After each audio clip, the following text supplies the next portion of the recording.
नमो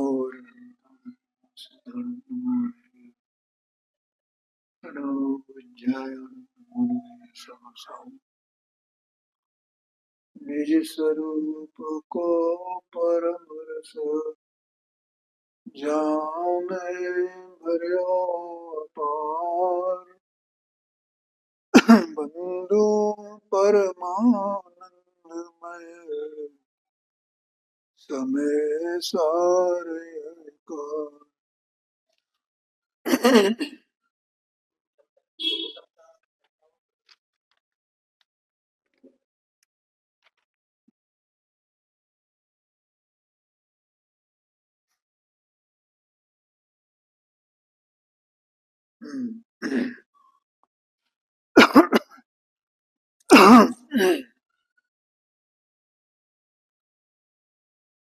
देखो, इसमें ज्ञान और ज्ञेय की बात चल रही है और विषय ये चल रहा है कि ज्ञेय को जानने वाला ज्ञान अपने यहाँ ऐसा कहा जाता है कि वो ज्ञेयाकार होता है। ज्ञान जानता है माने ज्ञेयाकार रूप होता है, और ज्ञेयाकार रूप होता है तो भी वो वास्तव में ज्ञानाकार ही रहता है, माने वो उसमें ज्ञान ही ज्ञान है, उसमें ज्ञेय का कुछ आया नहीं है, और वो ज्ञेयाकारपना उसका ज्ञेय से निरपेक्ष है, तो वो उसके स्वभाव में है। लेकिन वैशेषिक एक मत है, वो ये मानता है कि ज्ञेयाकार ज्ञान, ज्ञान का ज्ञेयाकार परिणमन होता है तो वो अशुद्ध हो जाता है, विकारी हो जाता है।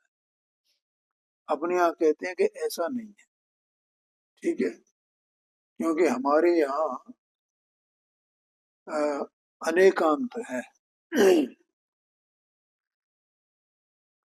इसलिए वो ज्ञान अनेक आकार रूप होते हुए भी एक आकार रूप रहता है, ठीक है। ज्ञेयाकार होना माने अनेक आकार रूप होना, और ज्ञान का ज्ञान ही बना रहता है माने एक आकार रूप, ऐसा अनेकांत है, और वास्तव में उसमें मलिनता होती नहीं। तो ऐसा जो मानता है वो सम्यक दृष्टि है, तो अब उसके यहाँ पर प्रशंसा करते हैं। देखो 57 नंबर का छंद है। शुद्ध द्रव अनुभव करे, शुद्ध दृष्टि घट माय, ताते समकितवंत नर, जो छेदक नाय। तो कल शायद ये भी हो गया, चलो कोई बात नहीं। शुद्ध द्रव अनुभव करे माने जो स्यादवादी सम्यक दृष्टि है वो आत्मा ज्ञेयाकार रूप होने पर भी, ज्ञान ज्ञेयाकार रूप होने पर भी उसे अशुद्ध नहीं मानता, वो शुद्ध ही मानता है। शुद्ध दृष्टि घटमा है, क्योंकि उसकी दृष्टि शुद्ध है, ख्याल में है ना। क्योंकि ज्ञान का संबंध आत्मा से है, ज्ञेय से नहीं है। ज्ञान का आत्मा से है, और ये ज्ञान की शक्ति है ज्ञेयाकार, लेकिन ज्ञेयाकार होना वो ज्ञेय के कारण नहीं, ज्ञान की शक्ति ही ऐसी है, उसके ही कारण से वो ज्ञेयाकार होता है, ऐसी उसकी शुद्ध दृष्टि है।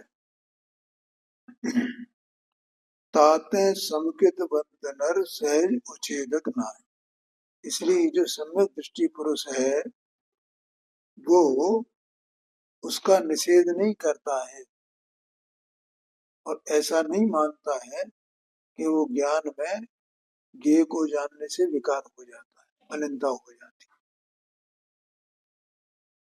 अब देखिए यहाँ पर और आगे कहते हैं तो कितना लिखा है कि ज्ञान ज्ञेय से अव्यापक है, इस पर दृष्टांत है। ज्ञान माने ज्ञेय ज्ञान में व्याप्तता नहीं है। ज्ञान तो ज्ञेय के आकार होता है, लेकिन ज्ञान ज्ञेय के आकार भले ही हो, लेकिन ज्ञेय उसमें व्याप्तता नहीं है। ऐसा कह रहे हैं। इसके लिए दृष्टांत देते हैं। थोड़ी कठिन बात है।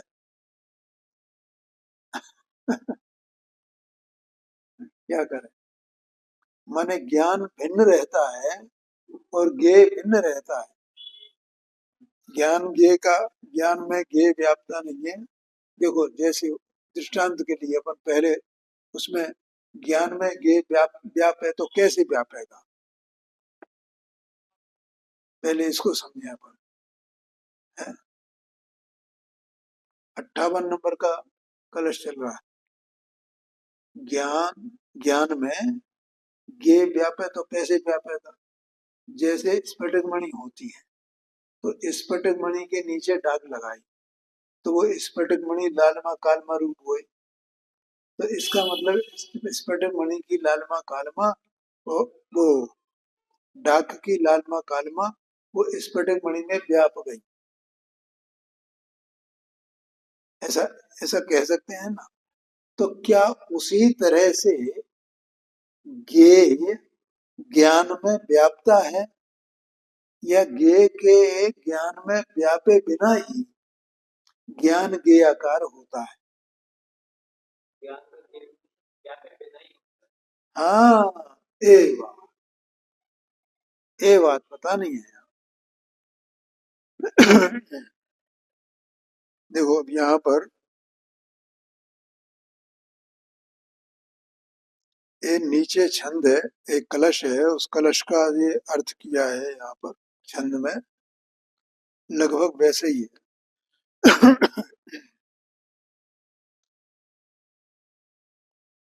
तो पहले अपन इसको पाठ करते हैं इसका।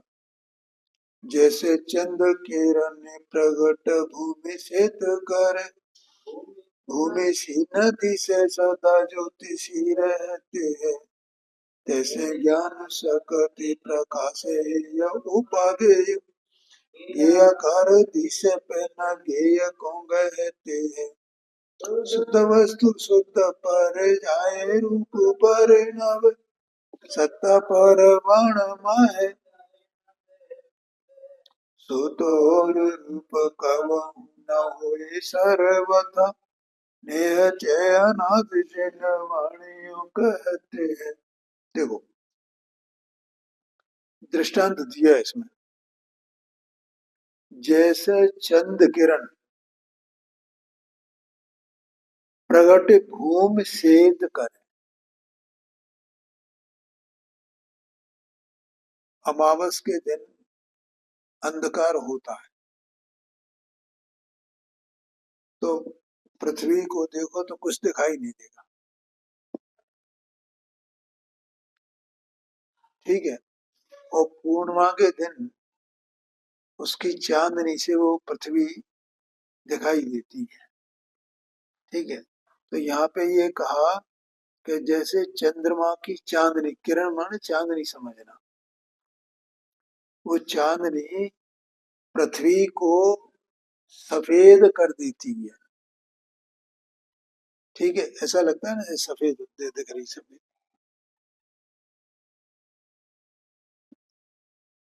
भूमि सी न दिसे सदा ज्योतिषी रहते हैं, लेकिन तो भी वो चांदनी पृथ्वी जैसी नहीं होती है, नहीं दिखाई देती है। क्या पृथ्वी जैसी नहीं दिखाई देती है वो चांदनी चांदनी जैसी दिखाई देती है। नहीं आएगा। चांदनी पृथ्वी को प्रकाशित कर रही है। चांदनी फैली हुई है पृथ्वी पर, लेकिन चांदनी किसकी है? पृथ्वी की है। तो चांदनी किसकी है? चांदनी तो चांद की ही है। वो चांदनी पृथ्वी की है ही नहीं। पृथ्वी की पृथ्वी है। वो चांदनी चांदनी में ही व्यापक है। वो चांदनी वास्तव में पृथ्वी पर व्यापक नहीं, ऐसा कहते हैं। भूमि सी नदी से सदा ज्योतिषी रहते हैं, तैसे ज्ञान सकति प्रकाश हे उपाधि। ऐसे देखो, यहाँ ये सत्तावान पदार्थ है ना, आत्मा चेतन वस्तु, इसका ज्ञान, ये ज्ञान की शक्ति क्या है? ज्ञान की शक्ति माने स्वर प्रकाशक। चाहे उसे हे उपाधि कहो, चाहे स्वर कहो, एक ही बात है। इसमें कोई अंतर नहीं है भैया, ठीक है? क्योंकि स्व उपाधि है और पर उपाधि नहीं है, माने पर हे है, छोड़ने योग्य है, उपेक्षा करने योग्य है। उसमें अपनापन करना, ममपना करना योग्य नहीं है ना, इसका मतलब है। और अपने में अपनापन करना, अपने में मेरापन करना, ममपना करना, ये उपाधि। तो ज्ञान ऐसा है कि वो एक उपाधि को प्रकाशित करता है, ये उसका स्वभाव है। ज्ञान कहते ही उसे है। ज्ञान की परिभाषा क्या है? जो अपने ज्ञान स्वभाव को प्रकाशित, हाँ, अपने ज्ञान स्वभाव को आप रूप प्रकाशित करे और अपने से भिन्न जो अन्य पदार्थ हैं उनको अनुरूप से प्रकाशित करे। यही तो ज्ञान है ना। वास्तव में उस ज्ञान की इतनी परिभाषा है, इसका नाम ज्ञान नहीं है। यहाँ कहते तैसे ज्ञान स्वगति प्रकाश है उपाधि, ज्ञेयकार दिसे न ज्ञेय को कहते हैं। वो ज्ञेयकार जैसा दिखाई देती है, देता है ज्ञान। ज्ञेय मान पर को प्रकाशित करे। पर को प्रकाशित करने का मतलब ही है कि पर के आकार रूप होना। देखो, ज्ञान पर को जानता है क्या नहीं जानता है? नहीं जानता, तो भी जानता है। जानता है तो भी नहीं जानता है, ऐसा समझना। जानता कैसे? मतलब वो पर को नहीं जानता कैसे है? पर को नहीं जानता, पर को नहीं जानता, पर को वास्तव में ही नहीं जानता है। जैसे अपन मानते हैं ना, मैंने ये जाना, ये जाना, ये जानता ही नहीं इस प्रकार से, इसीलिए ना पर को नहीं जानता है। नहीं, पर को जानता है ना। पर को जानता है माने क्या? बस, पर के आकार रूप होता है, इसका मतलब पर को जानता है। अपन पर को जानना माने क्या मानते हैं? जैसे ये उपयोग पर में चला गया या पर उपयोग में आ गया, पर ऐसा ज्ञान का स्वरूप ही नहीं है। इसलिए भैया पर, वो ज्ञान जो है पर को जानता नहीं, लेकिन तो भी पर को जानता है कि नहीं जानता है? ये जानता है, तो कैसे जानता है? पर को जानने का मतलब है पर के आकार रूप होना। इसलिए कोई ये कहेगा नहीं पर को नहीं जानता, पर को नहीं जानता, तो ये बात गलत है। कोई ये कहता है ना, कोई ऐसा कहता है, डॉक्टर साहब के व्याख्यान में कई बार ये बात आई। एक विद्वान थे गुजरात के, अच्छे प्रसिद्ध थे। तो उन्होंने भिंड वगैरह में काफी व्याख्यान किए थे उस समय। और शिकोहाबाद की जो संध्या बहन है, वे उनको गुरु मानती थी। बहुत पहले की बात है,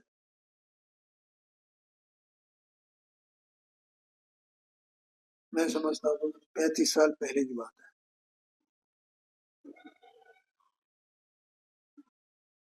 तो उनका कहना क्या था कि आत्मा पर को जानता ही नहीं है, आत्मा पर को जानता ही नहीं, ऐसा कहते, स्व को ही जानता है, स्व ही जानने में आता है, आत्मा आत्मा को ही।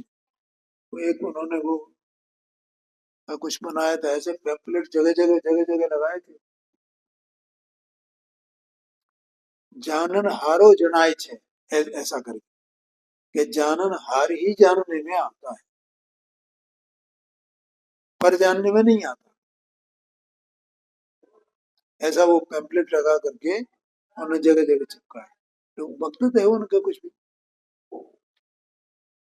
तो डॉक्टर साहब ने इसका निषेध किया, ऐसा सर्वथा नहीं है भैया। गुरुदेव जी ने भी ऐसा कहा है कि पर को जानता है,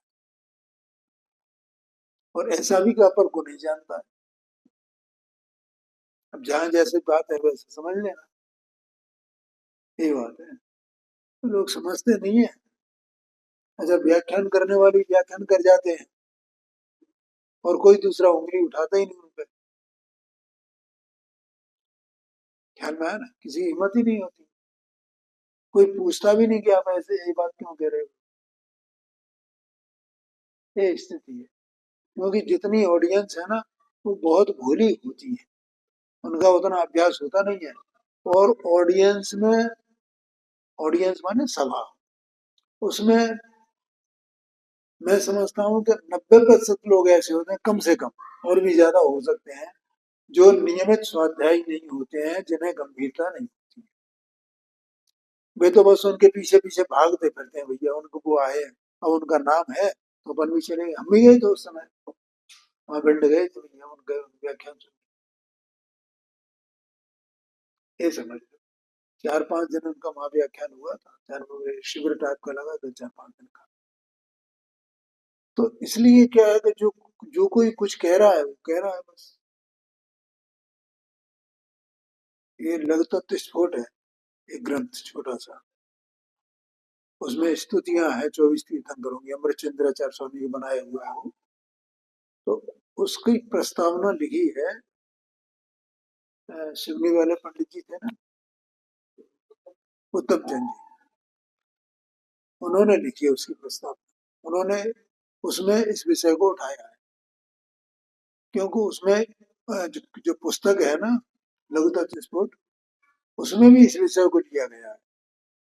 तो इसलिए उन्होंने अपनी प्रस्तावना में ही उसमें ये विषय उठाया है, और वहां वही बातें याद की गई हैं। कोई ऐसा कहता है तो वो कहना गलत है, ऐसा इस प्रकार से। खैर, तो यहाँ कहते हैं गेयाकार दिस है, पहले गे को कहते हैं, गेयाकार दिखाई देता है, गेयाकार है, गेयाकार है, गेयाकार, लेकिन गे को ग्रहण नहीं करता है, गे उसमें नहीं आता है।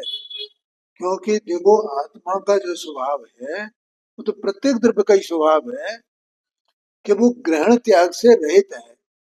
त्यागोपादान शून्य तो शक्ति है ना, या अपने में से कुछ देना दूसरे को, या दूसरे का अपने में कुछ ले लेना, ऐसा हो सकता है क्या? ऐसा हो ही नहीं सकता है। तो ग्रहण ही नहीं करता है पर का, वो तो अपने में ही जो कुछ करता है सो करता है, पर में कुछ करता ही नहीं है।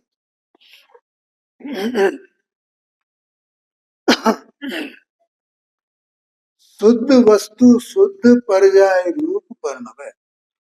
आत्मा चैतन्य स्वभाव में ही शुद्ध वस्तु है, तो वो शुद्ध वस्तु है तो किस रूप से परिणमेगी? शुद्ध पर्याय रूप से परिणमेगी। अशुद्ध रूप कैसे हो सकती है? तो ज्ञान उसका, ये ऊपर बता दिया ना कि ज्ञान उसकी शक्ति है, माने स्वभाव है। और ज्ञान का स्वभाव क्या है?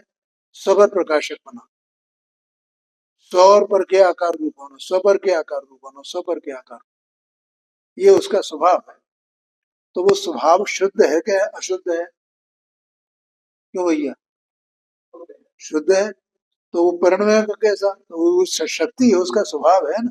तो जो परिणमन है वो भी शुद्ध ही होगा ना, नहीं है ख्याल? तो गे से कलंकित कैसे हो जाएगा, विकार विकृत कैसे हो जाएगा, ये बात समझने की है। ऐसी दृष्टि अपने स्वभाव में, अपनी वस्तु में करना कि मैं ज्ञेयों को जानने से कलंकित नहीं होता हूं, क्योंकि ज्ञेयाकार रूप होना ये मेरा स्वभाव है, मेरी शक्ति है। उसमें ज्ञेय का कुछ भी नहीं है। मेरी ये शक्ति ज्ञेय से निरपेक्ष है, और शक्ति के अनुसार परिणमन करना ये वस्तु का स्वभाव है। क्या कहा? शक्ति के अनुसार परिणमन करना ये वस्तु का स्वभाव। शुद्ध वस्तु शुद्ध पर्याय रूप परिणमय सत्ता परवानमा है, ढाए न ढहते है। मानो उसके बारे में कितने भी कुछ भी कहा जाए, उससे कोई वस्तु अन्यथा रूप नहीं हो जाती, उससे उस स्वरूप से विचलित नहीं हो जाती वस्तु। अपन कितनी बातें झूठी उसके बारे में कहें, वस्तु के बारे में, स्वभाव के बारे में मुख्य रूप से। ठीक है, तो ऐसे ये वस्तु ऐसी गुण पर्याय रूप है ना यहाँ। शुद्ध वस्तु शुद्ध पर्याय रूप, शुद्ध वस्तु शुद्ध पर्याय रूप। ठीक है, यही तो वस्तु की सत्ता है ना। इस सत्ता प्रमाण इस प्रकार से रहती है ना वस्तु, ये बता दिया। और उस सत्ता में कुछ हो सकता है क्या? तो कुछ भी नहीं हो सकता है, वो तो अटल है बिल्कुल अपने स्वरूप में। ऐसा यहाँ यहाँ देखना, देह मनवाणी से, ज्ञानावरणाधिकार कर्मों से, और सब ज्ञेय से, रागादिक से, इन सब से भिन्न एक वस्तु ऐसी है, एक ज्ञान स्वभाव में, उसको दिखाना है। यहाँ प्रयोजन ही है। देखो अपने को ख्याल में होगा, यहाँ सर्व विशुद्ध द्वार लिखा हुआ है इसमें। आपके इसमें क्या लिखा हुआ है? वही लिखा हुआ है ना। और समय जी शास्त्र में अधिकार का नाम क्या है? हाँ, हाँ, सर्व विशुद्ध ज्ञान अधिकार लिखा है। तो आत्मा सर्वतः विशुद्ध ज्ञान स्वरूप है, बस ये बात बतानी। माने ज्ञेयाकार रूप होने से उसमें कोई कलंक होता नहीं, वो शुद्ध ही रहती। ऐसी आत्मा को देख तू ऐसा जान, ये कह रहे हैं।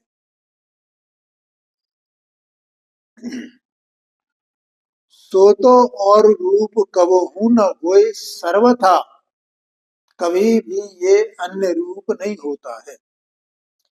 नेह च अनाद जिनवाणी यो कहते हैं, अनाद से ये जिनवाणी माता ऐसा ही कहती आई है, ये कहते हैं।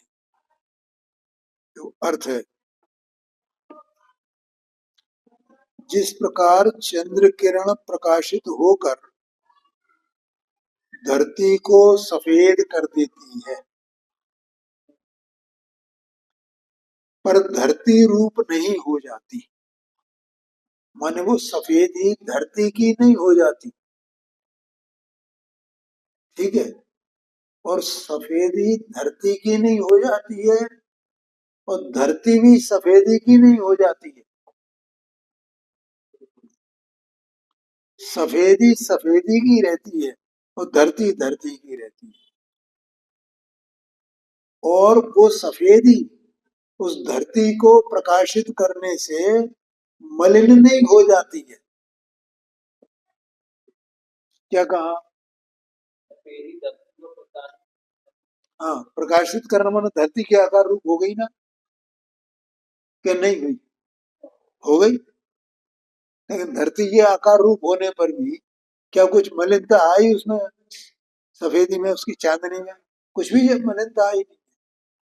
देखो ये इसमें दिया है भैया, ये जो कलश है ना, ये अंतिम दो लाइन है। ज्योत्स्ना रूप स्नपति भुवम नैव तस्यास्त भूमि, ज्ञानम गेयम कलयति सदा, गेयम अस्ति नैव, गेयमस्य अस्ति नैव। ज्योत्स्ना रूपम, ये उसी का दिया है, ज्योत्स्ना का, चांदनी का। स्नपयति, स्नपति मानो तो उसको ढक लेती है पृथ्वी को। भुवम, भुवम माने इस जगत को वो चांदनी ढक लेती है। नैव तस्यास्ति भूमि, लेकिन तो भी वो भूमि की नहीं हो जाती है, या भूमि उसकी नहीं हो जाती है। तस्यास्ति माने उसकी, भूमि अस्ति माने नहीं होती है। इसी प्रकार से ज्ञानम ज्ञेयम कलयति सदा, ज्ञान ज्ञेय को सदा जानता है, उसके आकार रूप होता है। ज्ञेय मस्यास्ति नहीं, लेकिन इस ज्ञान का वो ज्ञेय नहीं हो जाता है, ऐसा आशय है। ज्ञेय ज्ञान का, जैसे भूमि चांदने की नहीं हो जाती है, वैसे ज्ञेय ज्ञान का नहीं हो जाता है। देखो, अगर वो ज्ञेय ज्ञान का हो जाए भैया, तो फिर ज्ञान ज्ञेय का विभाग ही कैसे करेंगे, क्या कैसे रहेगा? फिर तो ज्ञान और ज्ञेय एक हो गए ना, कैसे हो सकते हैं? चांदनी चंद्रमा की है, वो पृथ्वी की नहीं है। पृथ्वी पृथ्वी की है, पृथ्वी चांदनी की नहीं है, ऐसा है। ऐसे ज्ञेय ज्ञेय का है, ज्ञान का नहीं है। ज्ञान ज्ञान का है, ज्ञेय का नहीं है।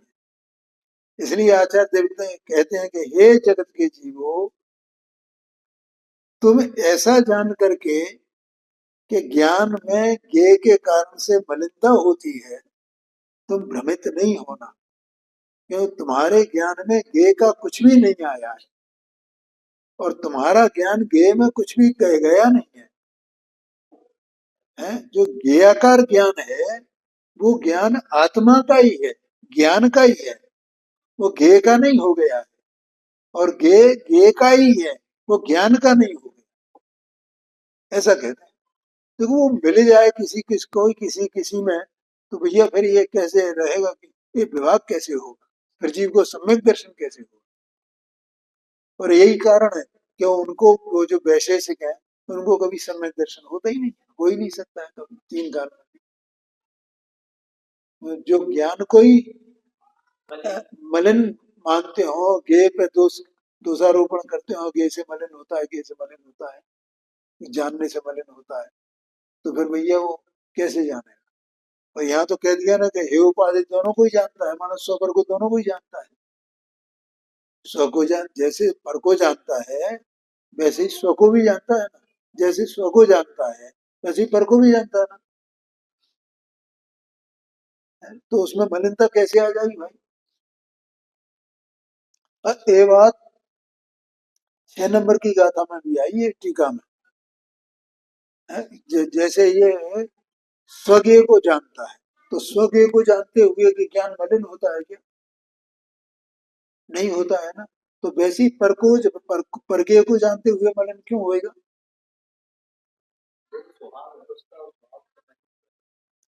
यहाँ चांदनी का उदाहरण दिया है, वहां दीपक का उदाहरण दिया है। जैसे दीपक अपने को प्रकाशित करता है, तो वो मलिन नहीं है, और पर को प्रकाशित करे तो क्या मलिन हो गया दीपक? नहीं है, ऐसा है ही नहीं। वो तो प्रकाशित करने वाला हो, तो प्रकाश स्वरूप है। ऐसी आत्मा तो ज्ञान स्वरूप है, ज्ञान स्वरूप है बस, ऐसा जानो। तुम इस चक्कर में ही क्यों पड़ते हो कि स्व को प्रकाशित करता है, पर को प्रकाशित करता है? अरे उसकी प्रकाश शक्ति है बस, ऐसा मानो। आगे चलते हैं।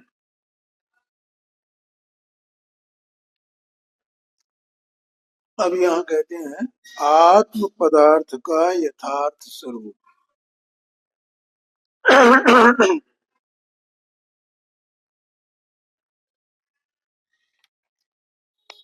देखो क्या है कि ये जो जीव है, देह प्रमाण देह से भिन्न, तो अनादि से इस जीव को कर्म का संयोग है।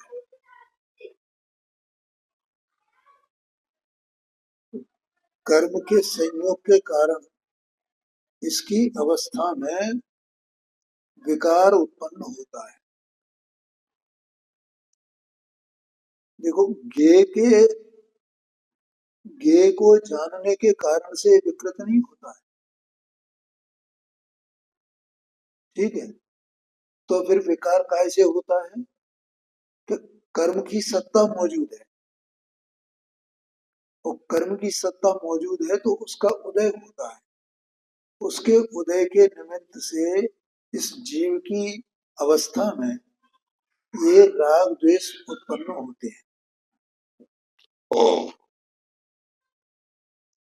बोलो, समझ में आया? पूरा आत्मा है, और आत्मा है सो गुण पर्यायात्मक है, ऐसा पूरा अभेद। तो अभेद आत्मा है, गुण पर्यायात्मक है, तो पर्याय है ना उसमें, परिणमक उत्पाद है। तो राग द्वेष कहाँ होते हैं? मतलब अगर उसमें भेद करें अपन, द्रव्य गुण पर्याय, तो पर्याय में होते हैं। ठीक है, द्रव्य माने कि पूरे द्रव्य में नहीं होते, वो पर्याय मात्र में होते हैं। लेकिन वो पर्याय पूरे ही द्रव्य में है, इसलिए ऐसा लगता है जैसे पूरा द्रव्य ही मैला हुआ है, रागी द्वेषी हुआ है। ठीक है। अच्छा, अब वो किस प्रकार से होते हैं? कि पर्याय में होते हैं, पर्याय में होते हैं, ऐसा क्यों कहा जाता है? क्योंकि वे राग द्वेष कर्म का उदय क्षण क्षण चल रहा है ना, एक एक समय करके, एक एक समय करके, एक एक समय करके। ठीक है, तो एक एक समय करके ही उसमें वो विकार होता है। इसका मतलब इससे सिद्ध होता है कि विकार क्षणिक है, और इधर द्रव्य की पर्याय क्षणिक है। तो इससे सिद्ध होता है कि वो पर्याय में होता है, क्योंकि उदय भी समय समय कर गया ना, वो क्षणिक, धीरे धीरे धीरे धीरे लगाता। जैसे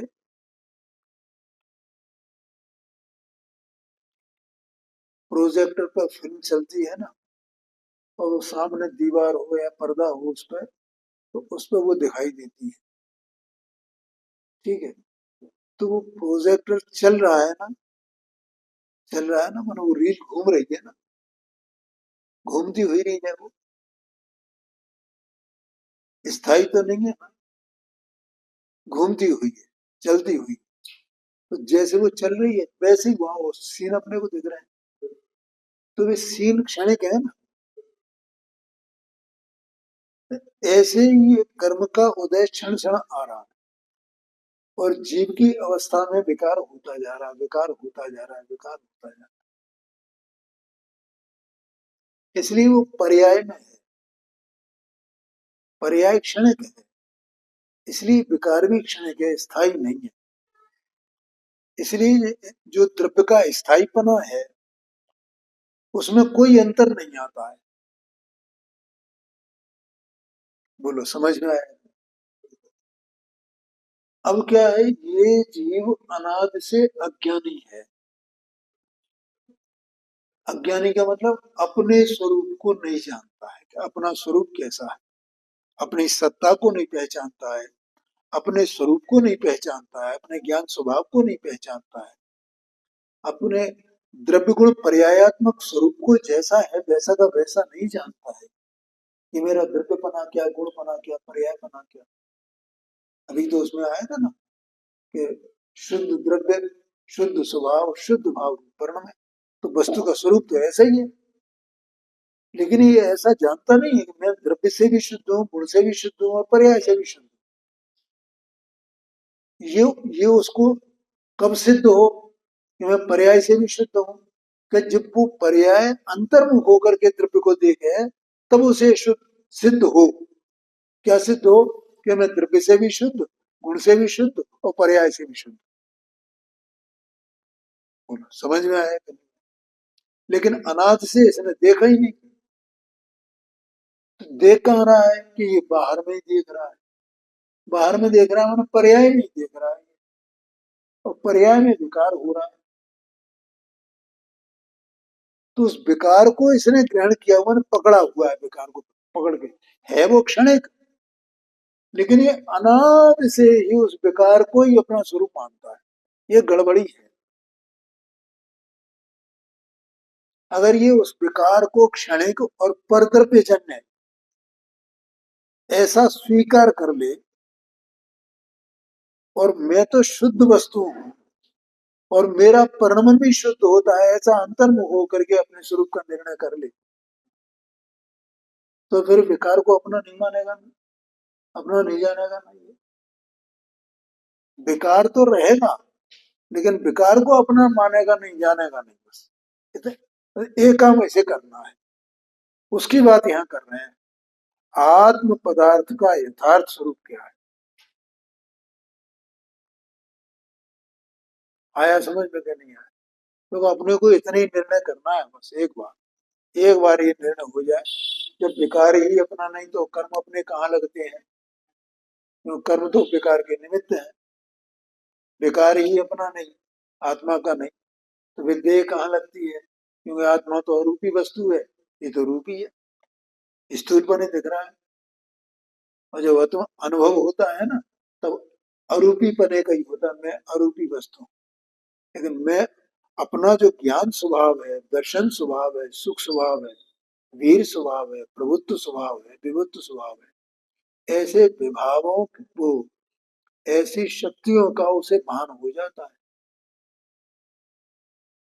जीव को जब अंतर्मुख होकर के अपने स्वरूप को जाता है, मैं स्वयं अकेला, ऐसी अनंत शक्ति स्वरूप,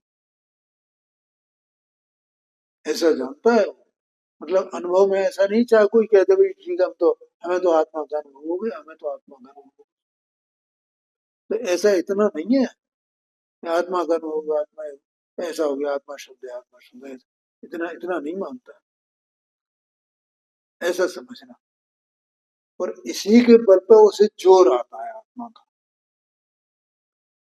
क्या जोर के ब्रह्मांड पलट जाए तो मेरा क्या बिगड़ने वाला, ये जोर है क्या नहीं, ऐसी श्रद्धा का जोर आया कहाँ से? अपनी शक्ति को देखा, अपने स्वरूप को, ऐसा अटल स्वरूप ऐसा अपना, ये बात है। तो देखो अपन इसका पाठ करते हैं पहले। राग विरोध उदय जवन तब नय जीव समग धावे,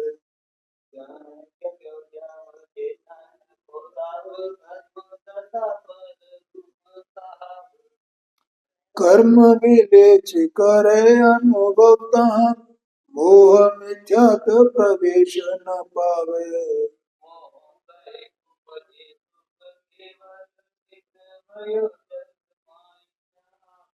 बस हो गया काम।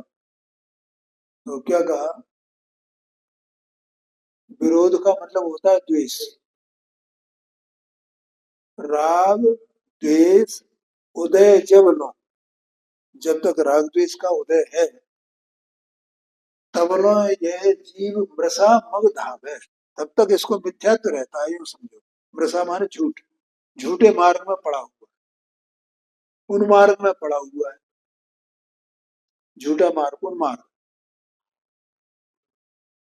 ठीक है। उन्मार्ग माने क्या, हाँ, जो, देखो दो प्रकार से, पहला,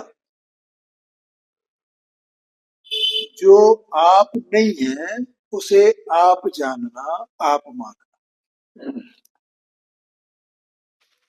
ठीक है। जो आप है उसे आप नहीं जानना, नहीं मानना, ठीक है। जो मार्ग है उस मार्ग को मार्ग नहीं मानना, जो मार्ग नहीं है, मार्ग माने उपाय, संसार से छूटने का उपाय, उसका नाम मार्ग है।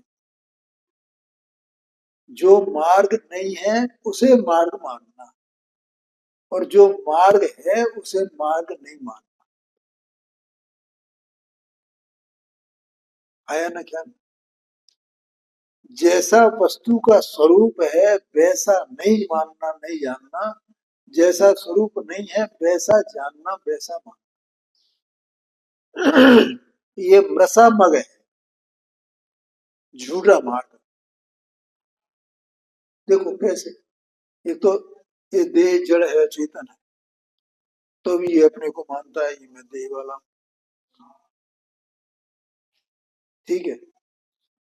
कर्म इसको कुछ करता धरता नहीं, पूरा स्वतंत्र है, अलग है, न्यारा है, कर्म से इसका कोई लेना देना नहीं। तो अब ये मानता है कर्म मुझे सुख देता है, कर्म मुझे दुख देता है, मैं कर्म का कुछ करूं। ये किसी भी परद्रव्य का कुछ भी नहीं कर सकता। अपने में रागादिक भाव है, उनमें भी ये कुछ नहीं कर सकता, क्योंकि ये तो जानने वाला है ना। राग को जान तो सकता है, लेकिन राग में कर क्या सकता है? बोलो, मुझे बताओ, तुम्हें कोई प्रश्न है तो पूछ ले। राग में कुछ कर सकता है? कुछ नहीं कर सकता। राग में क्या करे? कुछ भी नहीं कर सकता है। राग रहे तो न रहे तो, ये न राग को लाने वाला है, न उसे रखने वाला है, न उसे मिटाने वाला है, कुछ कर ही नहीं सकता है, कि ज्ञान स्वरूप वस्तु है। इसका काम क्या है? जानना है इसका काम। राग है ऐसा जाने तो सही, लेकिन राग को कम करे ज्यादा करे, इसका मतलब ये शुभ भाव कर सकता है, अशुभ भाव कर सकता है, शुभ को छोड़कर के अशुभ कर सकता है, या अशुभ को छोड़ के शुभ कर सकता है? कुछ भी नहीं कर सकता है। समझ गए कि नहीं समझे? ऐसा है। लेकिन तो भी ऐसा मानता है कि मैं कुछ कर सकता हूँ, मैं पाप छोड़ सकता हूँ, मैं पुण्य कर सकता हूँ, मैं फलाना कर सकता हूँ। क्योंकि आत्मा का स्वरूप नहीं समझाना, पूरा आत्मा तो अरूपी चेतन वस्तु मात्र है, बस अपने में कुछ कर ही नहीं सकता है। इसलिए ये सब वृषा मग धाम है। ये जब तक और ये किसके कारण से है? कि राग विरोध उदय, जब जब तक कर्म है और कर्म के उदय जन्य ये विकार है, और विकार में इसका एकत्व है, ममत्व है, तब तक इसकी ऐसी दशा है, ये कहते हैं। चलो, समय भी हो गया है, अभी चर्चा बंद कर करें।